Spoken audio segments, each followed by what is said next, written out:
Welcome to the City Lifestyle podcast, where we talk about the people, the places, and the businesses that make up our community. We are glad you're here. My name's Crissie Bown. I'm the publisher of Henderson City Lifestyle with my neighbor over here, Chad Jeffry from South Vegas. Hello, hello. And we are very excited because we have a special guest with us today. It is owner and founder and my dear friend, Christine Maddela, owner of Storyville RD. So welcome, Christine. We're happy to have you here. It's so exciting. Thanks for joining us. Professional. Yes. I know, right? Well, you know, we're trying. We're getting there. We have to have appearances, you know. Oh, it's a thing. It's a thing. We're so excited to have you. Thank you. We're, you know, our whole mission with these magazines is really to be able to be storytellers for our communities. It's at the core of everything that we do. And part of that is being able to share the stories of the people in our community. Yeah. So thanks for coming. Thank you for having me. And storytelling is my jam. I know, it's perfect. I love that that's your mission. Yeah, it was a perfect fit. So for our listeners who aren't familiar, tell us a little bit about what Storyville RD is. We are storytellers, and it's right there in the name. And storytelling is a journey, hence the road. So I love it. So we're the place and the path people travel to shape and share their stories, and we do that through coaching them to tell their stories, through public speaking coaching, media coaching, and then sharing their stories through video. We're a full-service video production company. Crissie, awesome. we need a better pitch after that. Like, did you hear that right now? Like, Yes. That's amazing. No, it was perfect. It was perfect. So, I mean, you have been in the media space for a long time, but, you know, tell us a little bit about how you got to this space with Storyville. So I'm a lifelong storyteller, and that's what drew me to the journalism industry. So I was a journalist for nearly 20 years, all over the country, a news anchor, correspondent, reporter in markets from Philadelphia, Nashville, and here in Las Vegas. And then in 2020 was one of the roughly 5 million women across the country to be laid off during the pandemic. And after that point, that's when I started Storyville RD, taking all of that experience from my journalism background and putting it to work for my clients. Yeah, that's awesome. So looking at like kind of your story, right?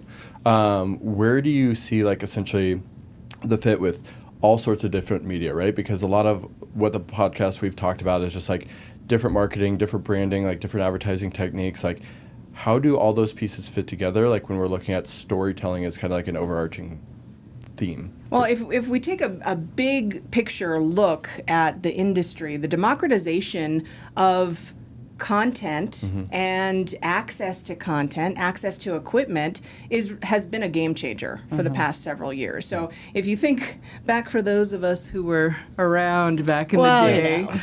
Original Facebook user here, That's right. When it was still a college-oriented thing. Yeah. You had to have the .edu to be invited exactly. once upon a time. Right. Yeah. So and then when you talk about cameras, it used to just be the major broadcast networks who had access to high quality cameras and footage, and the only way to get your message out there was traditional media outlets, what we now call traditional media outlets. Then that was it. That's your only option. But now that's why I call it the democratization of content. So you can, if you want to be a broadcaster, you can do it on any number of platforms, YouTube, online, Twitch, wherever you want to go, there's an audience for you.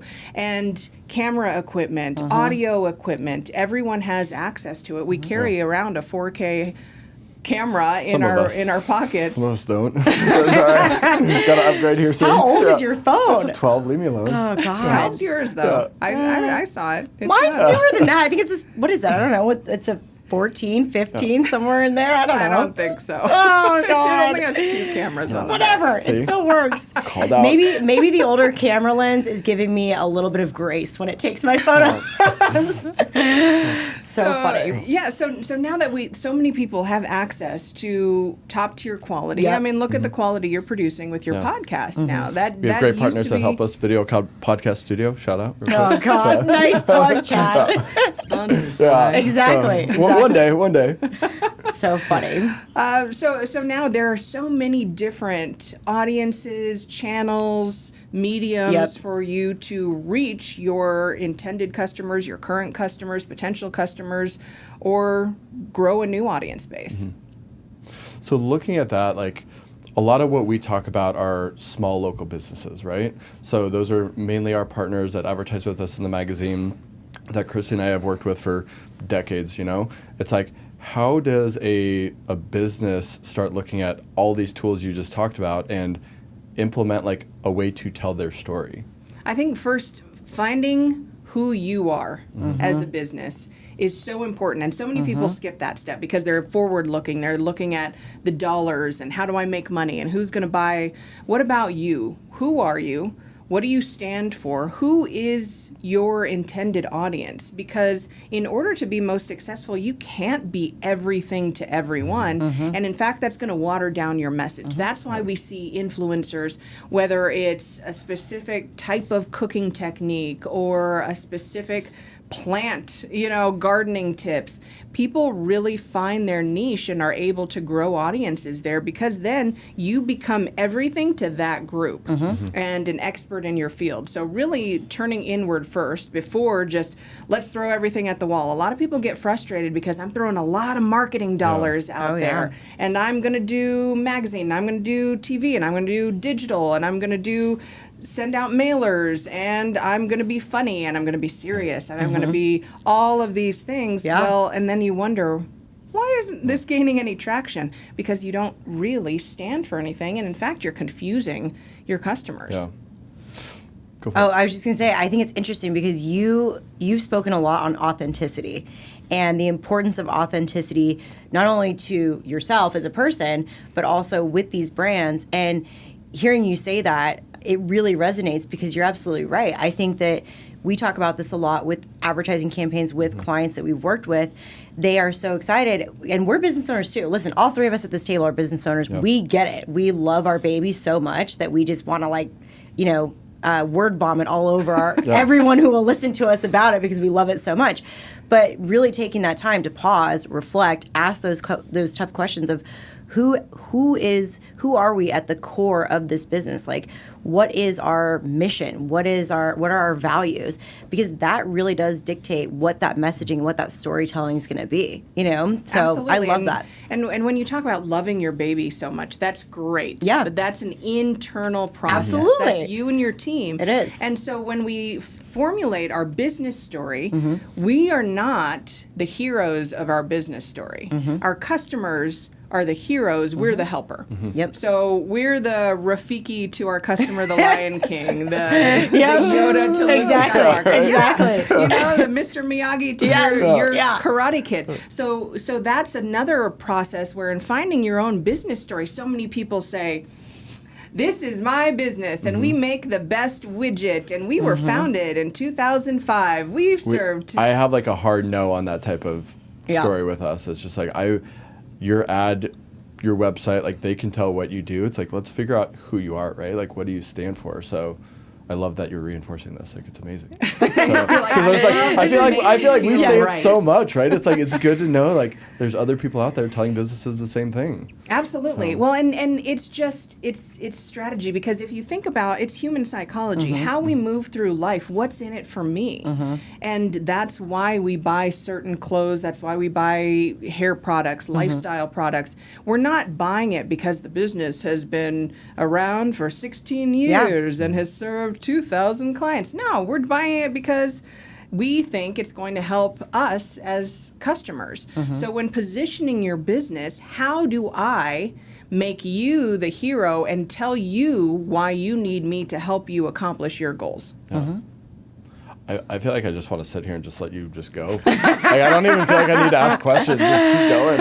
Right? Yeah. Well, it's interesting because, I think as we look at businesses, sometimes it can be hard to figure out your own identity. Is there a process that you take your clients through as you're starting this whole, as you're going through those initial questions with them? Is there a process or a journey that you take them through to help them identify what that looks like? Yes, because the vast majority do not know their story. They know what they crafted and put on their website. They know what their website says. But then I'll sit down and we'll really go through a full interview. And it's not going to... They're like, man, you ask a lot of questions. I'm like, yeah, I'm mining for your why. I'm mining for the true passion, purpose, and who the people are, because what you're telling me is you're a family-owned business and you've been around for 3 generations in this, but what I'm finding out is a much different story. And so I help businesses with a pitch if they're pitching to potential clients or to corporations. And I had one business owner, and he was preparing for a pitch at the end of a business program. And he said, "No, I'm not going to do it. I don't like it. I don't like the spotlight. I don't like anything. I'm a construction guy, and we've been in construction." So we sit down and talk, and I'm looking at his boots. He's covered in dust, and because he works drywall, and I'm like, "Tell me about the drywall." He's like, "I love it. My dad did drywall. I started our company. My uncle does drywall, and yeah, these are my work boots. I track dust around everywhere." So his pitch turned into, and he killed it, and everyone was like, "Oh my God!" clamoring for this guy, because it's a specialty in the construction industry.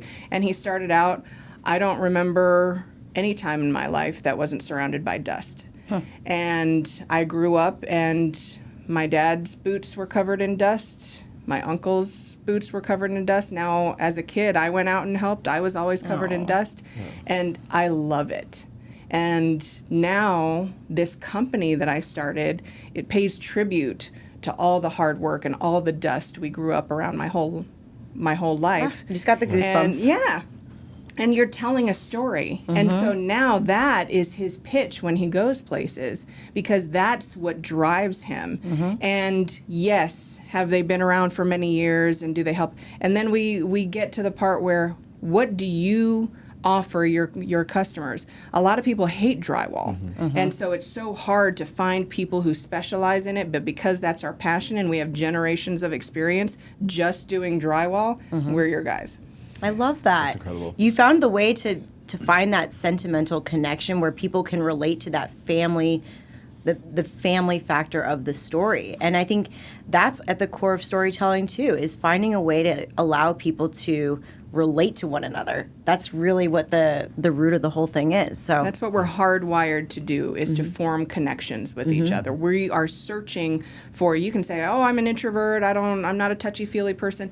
That you can go. Why are you pointing at me? I don't understand this. I was like, when you're like, "Oh, I'm an introvert. I'm not a touchy-feely person." How many episodes are we on this podcast? I'm getting better. Leave me alone. We got one of those at this table. Yeah. Go on, please. Yeah. But as human beings, we are searching for connection in some way, shape, or form. Yep. That's why online communities gravitate toward gamers, because I feel a sense of community there. And we think in stories all day long. If you're going to the grocery store, you don't act robotically and you're like, must buy onions, eggs. You think, okay, I've got family coming to town. We're going to make French toast on Saturday morning. Then we'll eat out for lunch when we come back. Maybe hamburgers, hot dogs for the kids. You're telling a story to yourself, and that's how we operate. So why not, when positioning our products and services, capitalize on the power of storytelling?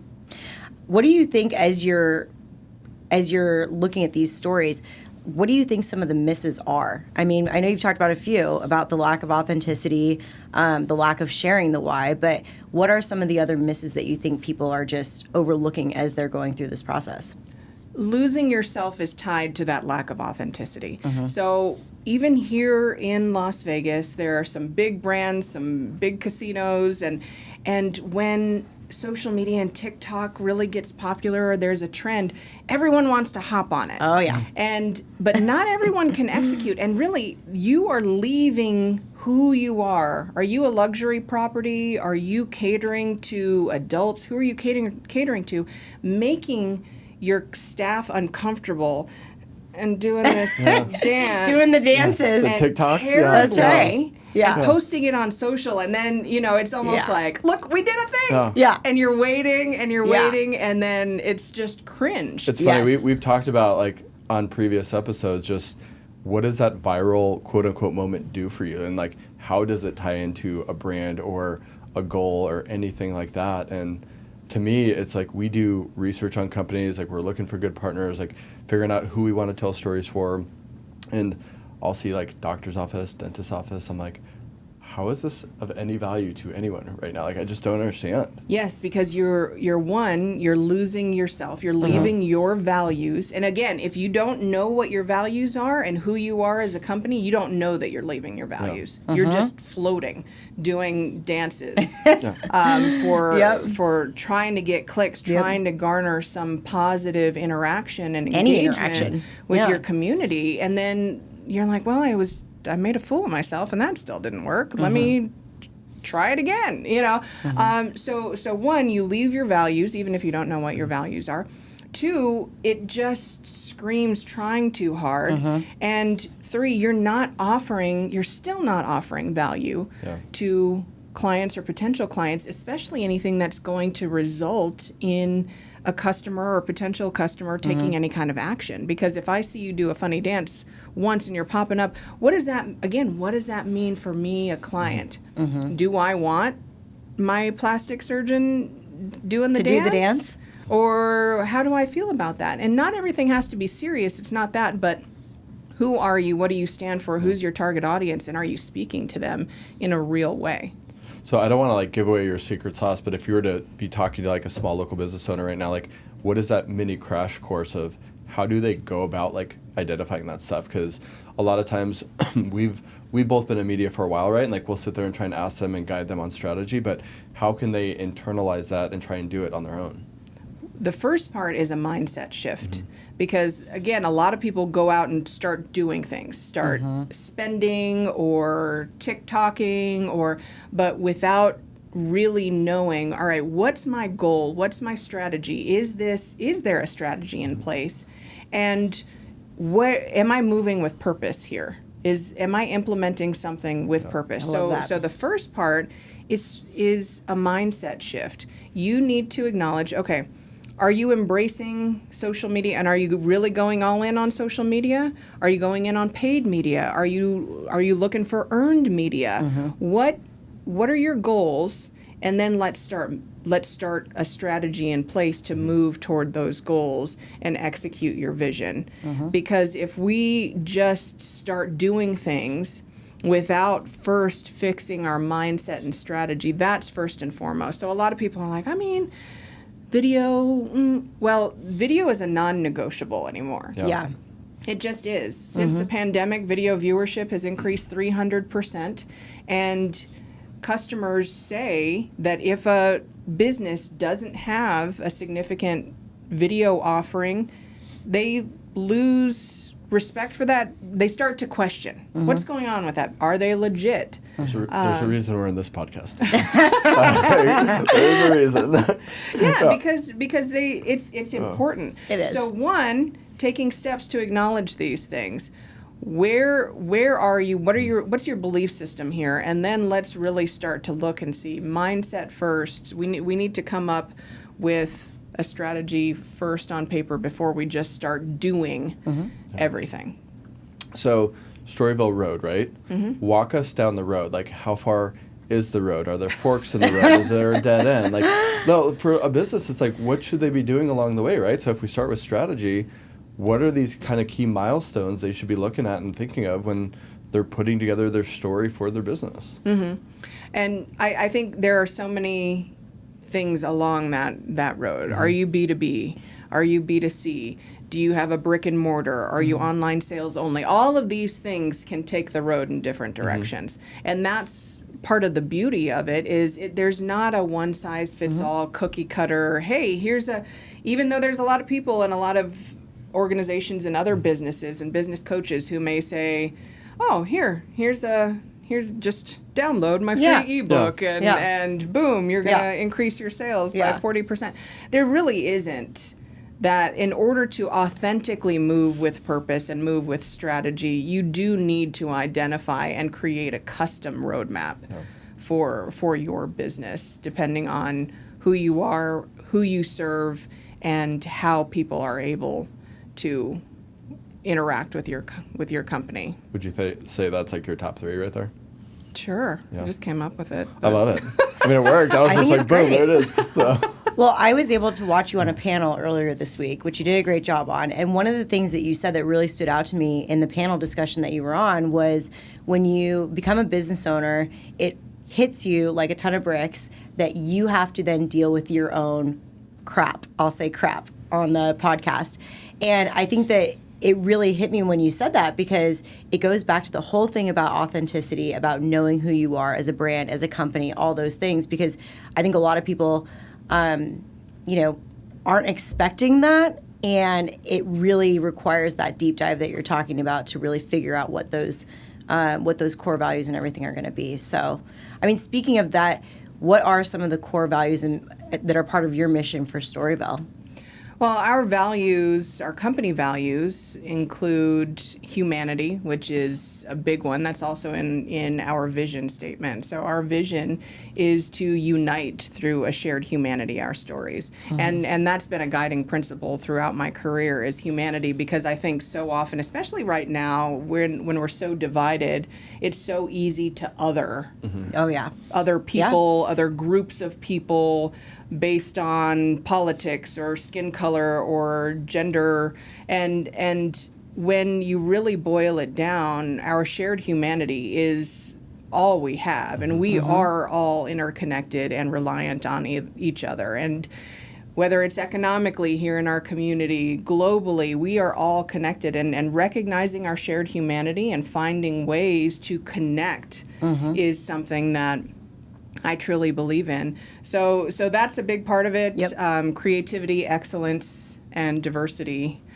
are also some of our company values. Yeah. Well, I'm curious. I mean, you're guiding other people on this journey, so you had to go on this exploration yourself too, and it's not easy. We're in the same boat, so that's why I asked the question, because I'm just curious what yours are. So, well, leadership, we've all had and worked under bad leaders. Mm-hmm. Everyone has stories. Mm-hmm. And a lot of that, I think, can be boiled down to that leader not dealing with their own personal shit. Yep. Sorry. That's okay. You can beep that. No, it's fine. But it's authentic. It is authentic. It is.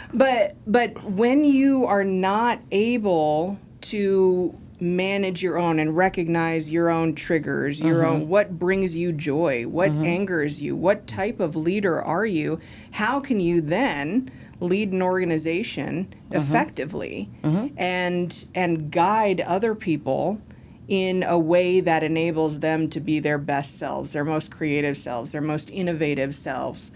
Or are you just training people to do what you say because you occupy this position as boss? That's awesome. I'm actually curious. It's kind of like going back a couple steps, but when you're looking at a story and all these different media options, right? How do you unify that story across social, paid media, earned media, kind of like all those things you were mentioning a little earlier? Yeah, I think really knowing who you are as a business and then establishing that business story, and then now we can take it and run with it because we have a foundation. So we build a strong foundation based on our company values and who we are, our why, our company story, and then now we can have fun with it. And now we know if we're doing things on social media, it doesn't mean you can't be fun or funny or do the dances or anything, but is that values aligned? Does that come back, and is it rooted in who you are? But once you know that story, now you know where I can branch off and still stay connected to self as a business and still stay values aligned as a business. So if we are interested in community involvement and there's a potential client and you get that ick, and you're like, this isn't, then if you know your values, you know when your values are misaligned. Yeah. And then you can turn down business when it's not the right. Not all money is good money. And so then you can follow a path and then grow within your desired target audience. And that's been something I'm really proud of, is we've been able to grow among values aligned clients. I have a no asshole policy. I'm a cusser. Yeah, that's okay. That's okay. We have a no asshole policy, and that means Storyville Road employees, clients, I'm fostering and growing a culture rooted in my values, And I'm not going to allow any clients, you're a paying client, you are still not allowed, that doesn't give you free reign to treat my team any sort of way. Yeah. There are boundaries in place, and we grow healthily and are able to create a culture where people want to come to work, people feel valued, and that's one of the things for us where I know, okay, if I deviate from this, even if it's for a short-term gain financially, this is not going to work for my business long-term because I'm betraying my values. Yeah, we've had a couple of those conversations recently just on like identifying who are good partners for us, right? It's like, we're not for everyone. That's part of our conversation when we meet with someone. It's like, we're not for everyone. Why are you a good fit for us almost, you know? Yeah. So. Yeah. Even us as people, we're not for everyone. We say this all the time, like the magazines, but also us as people. People are going to different strokes for different folks. So, you know, it has to be something that aligns with our core values from the magazine standpoint, but also us as people. You've built a fantastic team, though. Your team's awesome. You've got a great group. Tell us a little bit about some of the clients that you're working with. Well, we are the only women-owned production company contracted by the NFL. So I just found that out this year during the Super Bowl. Really? That's amazing. Because, they were all in town and they told me. And That's awesome. That's just amazing. You're the only woman-owned production company that works in the entire NFL. Yeah, and at first I was like, what? And then I was like, hey, wait a minute. Maybe that's an area for growth. That's an area for growth. It's amazing. So that's really exciting. And that's, you know, of course, a global brand. And we really have developed a sports section of Storyville Road. So we work for the NFL as a league, the Raiders, Aces, Allegiant Stadium. So we've grown in that area, so that's fun. And then all the way down to local nonprofits. We've, in 3 years, so Storyville Road is 3 years old. In 3 years, we've donated now $100,000 in video production services to, again, values-aligned nonprofits to help them amplify their message. So that's something, too, that's built into our culture and something that brings us a lot of joy and purpose to be able to say, we know not only do we believe in the power of storytelling, and we tell clients to believe in the power of storytelling and the value of what we do, but we believe in it so strongly that we know how important it is and how transformative it can be for organizations. And so that's why we donate to nonprofits, because they're able to then take that and run with it. We had a nonprofit, we did a pro bono video for them. They took that for a grant application and got a big grant, a big federal grant, and then came back and spent it with us. Yeah. That's awesome. So that's cool. Full circle. Yeah. What else you got, Crissie? Well, you know, just if there's anything else you wanted to add, we were talking a little bit about the science behind it. Is there anything we might have missed talking about in regards to the science of storytelling? Especially analytical people like this, because... Oh, like you two?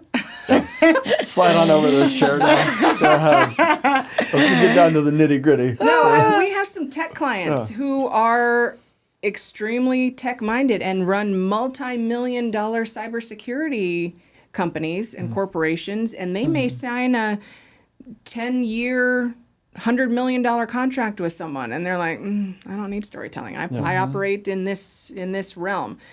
But that, when we talk about the science of storytelling, I touched on it a little bit earlier, that we are hardwired for connection, and we all think in stories. But any messaging, whether it's someone who's listening to this podcast or an interaction at the grocery store, people remember what they feel longer than what they know. And that's just how our brain operates. And we make decisions based on feelings more than data. So data activates two parts of your brain. Whenever you hear numbers, or you're getting a full rundown, or you're listening to a quarterly report from a Fortune 100 company or something like that, you're listening and it's activating two parts of your brain. It's the Broca's area and the Wernicke's area are those two parts of your brain. I told you she's one of the smartest people I know. Not a medical person, so whoop, see you later. But when you hear a story, every lobe of your brain is activated. You're mirroring, you're engaging your senses, your memory.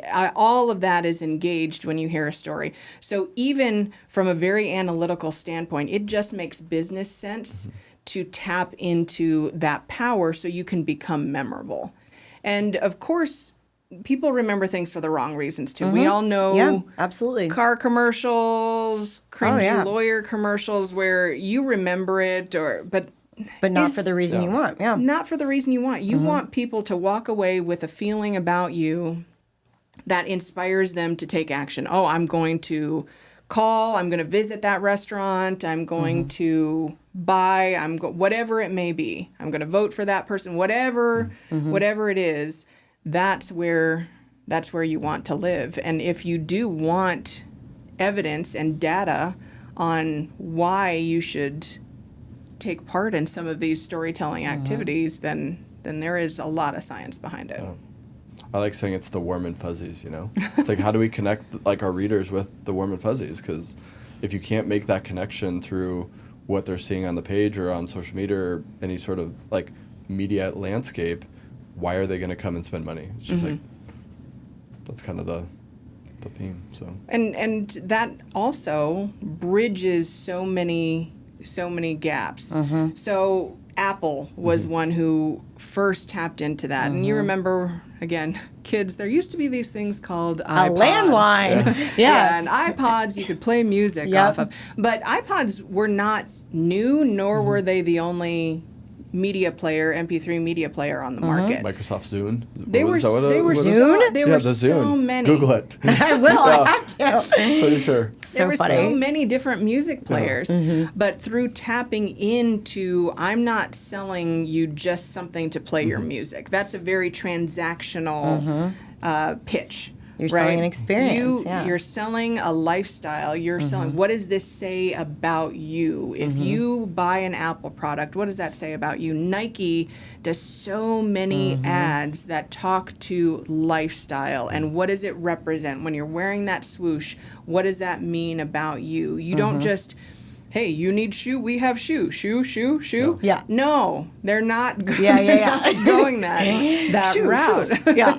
You know, and they're not even touting the layers of shoe production or the materials or anything like that. They're selling something much bigger, and they know that's what's carried them from, a relative unknown and on the brink of bankruptcy to one of the largest known brands in the world. Yeah, Red Bull's kind of the same way, right? It's just like lifestyle. Like look at our airplanes flying through crazy stuff. It's just like you rarely just see someone drinking a Red Bull from their branding. And that's a great point too, because their line is Red Bull. It gives you wings. Yeah. Te de alas in Spanish. It gives you wings.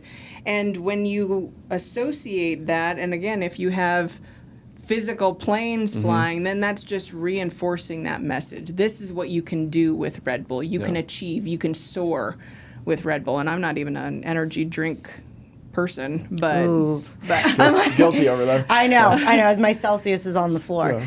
But I think that that's a huge point, because ultimately it goes back to exactly what you said in the very beginning about having that authenticity to you and what that can provide to the user from their experience. Like you mentioned, everybody wants to say, we've been in business for this long. It's like, well, that's wonderful, but how is that a benefit to your potential customer? So it goes back to what you were saying earlier about not only being authentic to yourself, but also then showing how that authenticity and how those core values are going to be a value to your potential customer to make that connection as well. And sometimes it might just be a shift. It doesn't mean you don't say how long you've been in business. It's not, and again, sometimes people are like, okay, so get it. Never say how long I've been in business. I'm like, no.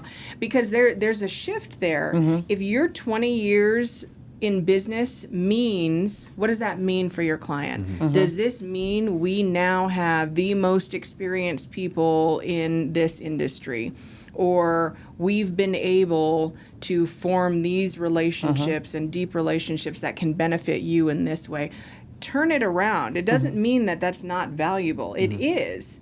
And longevity, especially since the pandemic, we saw so many businesses close. So that is a testament to, but again, keep your hero in mind. How can we, in our 20 years or 30 years, 5 years, however long you've been in business, what does that mean for your client or your customer? Yeah.